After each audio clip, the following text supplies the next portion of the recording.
Did you already eat everything? I asked, opening the fridge and looking at the empty shelves where my mom's containers usually stood. Yeah, it was so good, I couldn't resist, Olivia replied, eyes still glued to her phone, fingers flying across the screen as she typed a message. Not even a little bit left? I frowned, feeling a flicker of irritation, but her smile softened my tone. Not a crumb, I promise. She looked up. Her smile was so genuine, I believed her without question. Olivia and I had gotten married 2 months ago and moved into a small house on the outskirts of Springfield. Her laughter, the way she hummed old songs under her breath, the cozy dinners of mashed potatoes and meatballs that had become my new normal. I loved how she turned our kitchen into a little kingdom of warmth, how her care showed in every meal. But ever since we started living together, my mom, a 60-year-old woman with wrinkled hands and kind eyes, had been bringing us homemade food every Sunday. Stewed meat with potatoes that smelled like bay leaves and pepper, a berry pie that filled the air with the scent of childhood, dumpling soup she'd start cooking in the morning, all made from family recipes passed down through generations. Her visits started right after our wedding, always with a smile and the same words. Eat it together, it's how I show I care. Olivia always accepted the food graciously, hugging my mom and complimenting her cooking, but I started to notice something odd. The food kept disappearing. Nothing in the fridge, nothing on the plates. I didn't think much of it, assuming Olivia was just quick to clean up. That is, until one day, digging through the trash looking for an old receipt, I found a warm cherry pie wrapped neatly in plastic, untouched. A tight knot formed in my chest, like someone tugged an invisible string. That night, I silently watched Olivia cook dinner. Her signature meatballs and mashed potatoes smelled mouth-watering, the scent of fried onions mixing with fresh herbs. She was the perfect hostess, and I was proud of her. Of how she created a sense of home from day one. But I couldn't shake the image of that uneaten pie. Why would she do that? We were just starting our life together. I didn't want to believe something was wrong. I had to know the truth. The next day, while Olivia was at work at the local store, I bought a small hidden camera and installed it above the kitchen cabinet, angled toward the table. I felt like a traitor spying on my own wife, but curiosity got the better of me. My heart pounded as I turned the device on, hoping it was all a misunderstanding. A week passed. The camera blinked its quiet red light, hidden behind a jar of rice, until I finally sat down to watch the footage Friday evening. Rain tapped against the windows as I opened the file on my laptop, a cup of tea in hand. The video began on Sunday morning, 11:42 a.m. Mom entered the house, her steps light despite her age, her coat damp from morning dew. She kissed me on the cheek, handed Olivia a pot of soup, and left, wishing us a good day and leaving behind the scent of herbs. 11:46 a.m. Olivia was alone. She opened the lid, looked inside, her face unreadable, like a mask. Then, with an odd sense of precision, she dumped the soup into the trash, spoon by spoon, without tasting a drop. I swallowed hard, my throat tightening like an invisible hand was around it. The next clip, she took the pie out of the fridge, still in its container, and tossed it in two. Again and again. Her movements were exact, almost ritualistic, and that scared me more than anything. I watched in disbelief until the video ended. My heart was pounding, ears ringing. This wasn't an accident. This was deliberate. When Olivia came home, I waited for her in the kitchen, trying to keep my voice steady even though everything inside me trembled. "Olivia, did you have the soup today?" I asked, leaning on the table. "Yes, it was delicious." "Your mom's amazing," she said with a smile, turning on the tap to wash her hands, her movements smooth and familiar, like a dance. Her smile was the same as always, warm, open, and it cut deeper than any knife. "Olivia," I said slowly, pulling out the laptop with the footage, "why are you throwing the food away?" Her body tensed. Her hands froze under the stream of water, droplets splashing to the floor. She turned around, her eyes sharp like blades, but there was confusion in them too. "What do you mean?" Her voice trembled, like a string about to snap. I played the video.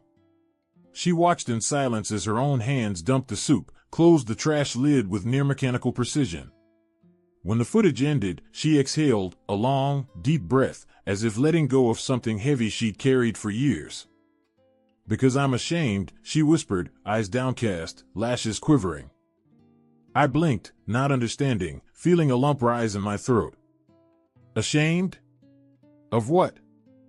She sank into a chair, shoulders slumping like someone had just lifted an invisible weight off her back. "I'm the woman of this house," she began quietly, but her voice grew stronger with every word. "Ever since we got married 2 months ago, I've been cooking your dinners, your breakfasts, everything you love. And then your mom shows up every Sunday with food, like I'm not doing my job. Like you'd starve if it weren't for her. It hurts." Her words hung in the air like a heavy fog, and I felt my own assumptions start to crumble. "She's just trying to help," I began, but she cut me off. "Help?" Olivia looked up, her eyes a mix of pain and anger. "She thinks I'm a bad wife. That I can't feed you properly. I feel worthless when she walks in with those pots, looking at me like I'm some kind of failure." I took her hand, her fingers were cold, trembling. "Olivia, that's not what she means. She loves us. She's just happy I have a family now." Maybe, her voice cracked, tears shining at the corners of her eyes. "But to me, it feels like a slap. I want you to be proud of me, not of her cooking. I want to be the one feeding you, not her." I stayed quiet, realizing that her actions didn't come from malice, but from pride that had been wounded since the early days of our marriage. We sat in silence until the evening thickened outside and the rain gave way to stillness. That next Sunday, I decided to act. After Mom brought over a fresh cherry pie, still warm and smelling of cinnamon, I invited both her and Olivia to sit at the table. "Let's talk," I said, pouring tea into our favorite chamomile-patterned mugs. Olivia crossed her arms, her face tense like a drawn string. "What is there to talk about?" she snapped. "I don't want your mom thinking I can't cook. We've only been married for 2 months, and she's already bringing over food like I'm incapable." Mom frowned, her hands frozen above her cup, fingers gripping the handle. "I'm just trying to help," she replied, her voice rising. "My son should eat well, and Olivia, you're still adjusting to our family. I thought this would make things easier." "Adjusting?" Olivia's voice pitched higher as she stood up. "I'm not a child. I cook for him, and he doesn't complain. You bring food like I can't take care of him. What, am I interfering now?" Mom stood too, her eyes flashing. "I've cooked for my family my whole life. And now I can't take care of my own son?" I raised my hands, heart pounding. "Stop. No yelling. You're both important to me. Mom, your food comes from the heart, but Olivia's right, she needs to feel like the lady of the house. Olivia, my mom's not trying to insult you, she's just showing love. Can't we find a way through this?" Silence fell, the kind right before a storm. Olivia stared down at the table. Mom slowly sat back down, her face softening. "I didn't realize you felt that way," she said quietly. "I only wanted to support you too, especially at the start." Olivia exhaled, her shoulders relaxing. "I get that. But it's hard when it feels like I'm not respected as a wife. I want you to see me not just as your son's wife, but as someone capable, someone who's got this." I nodded, feeling the tension ease. "Let's try something different. Mom, stay for lunch. Olivia, give her food a chance. Maybe we can find some common ground." Olivia hesitated, lips pressed together, then she nodded. We sat down. Mom sliced the pie and served it. Olivia took a spoonful, her hands trembled like autumn leaves. She tasted it and paused, eyes widening. "It's good," she said softly. Her face softened, eyes glistening but no tears fell. Mom smiled, her wrinkles smoothing. "Thank you, sweetheart. I'm so glad you like it." We ate in silence, but it was a start. The pie melted on our tongues, and I felt something shift between them.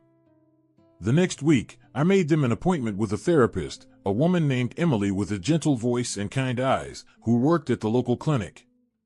Olivia went first on her own. Then we started going together. Emily helped her talk through her feelings about how the pressure from my mom hit her pride, especially in those early months of marriage. Cooking isn't just about food, Emily said during one session, her voice soothing like rustling leaves. It's a way of showing who you are. Try cooking together instead of competing. Months passed, and Olivia started to see my mom's visits differently. She'd ask her to bring soup or pie when she didn't have time to cook, and even thanked her for advice now and then. One day, Olivia baked an apple pie, crisp, cinnamon-spiced, with a delicate layer of caramel, and it turned out even better than Mom's. We invited her over for dinner. She took a bite, eyes widening in surprise. "Olivia, this is amazing," Mom said, wiping her hands on her apron. "Give me the recipe. I want to take a slice home for my husband to try." Olivia laughed, and for the first time, I saw them not as rivals, but as friends who had finally found their way to each other. Now every Sunday we gathered around the table. Mom would bring her stewed meat. Olivia brought her meatballs or a pie. They exchanged compliments, debated over how much salt to put in soup, and laughed at my clumsy attempts to help in the kitchen. I watched them, realizing the camera hadn't just uncovered a secret, it had opened a door to something new.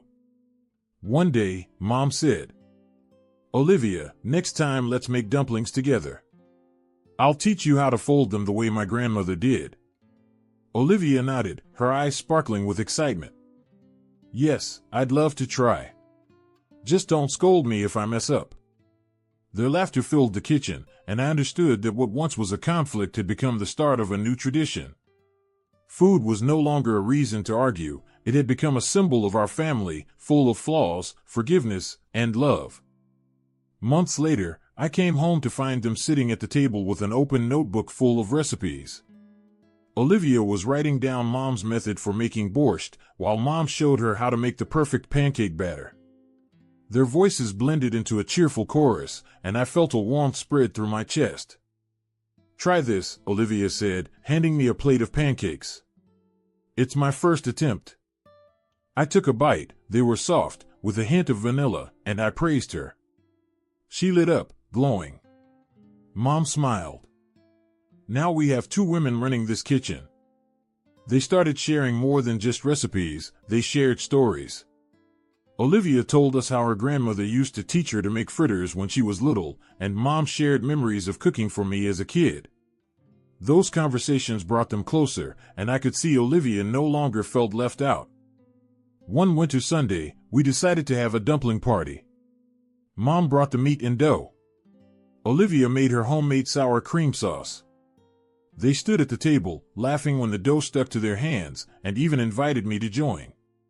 My dumplings were misshapen, but they praised them like they were works of art. We sat down to eat, surrounded by steam from the pot, and I felt like this wasn't just food, it was the foundation of our new family.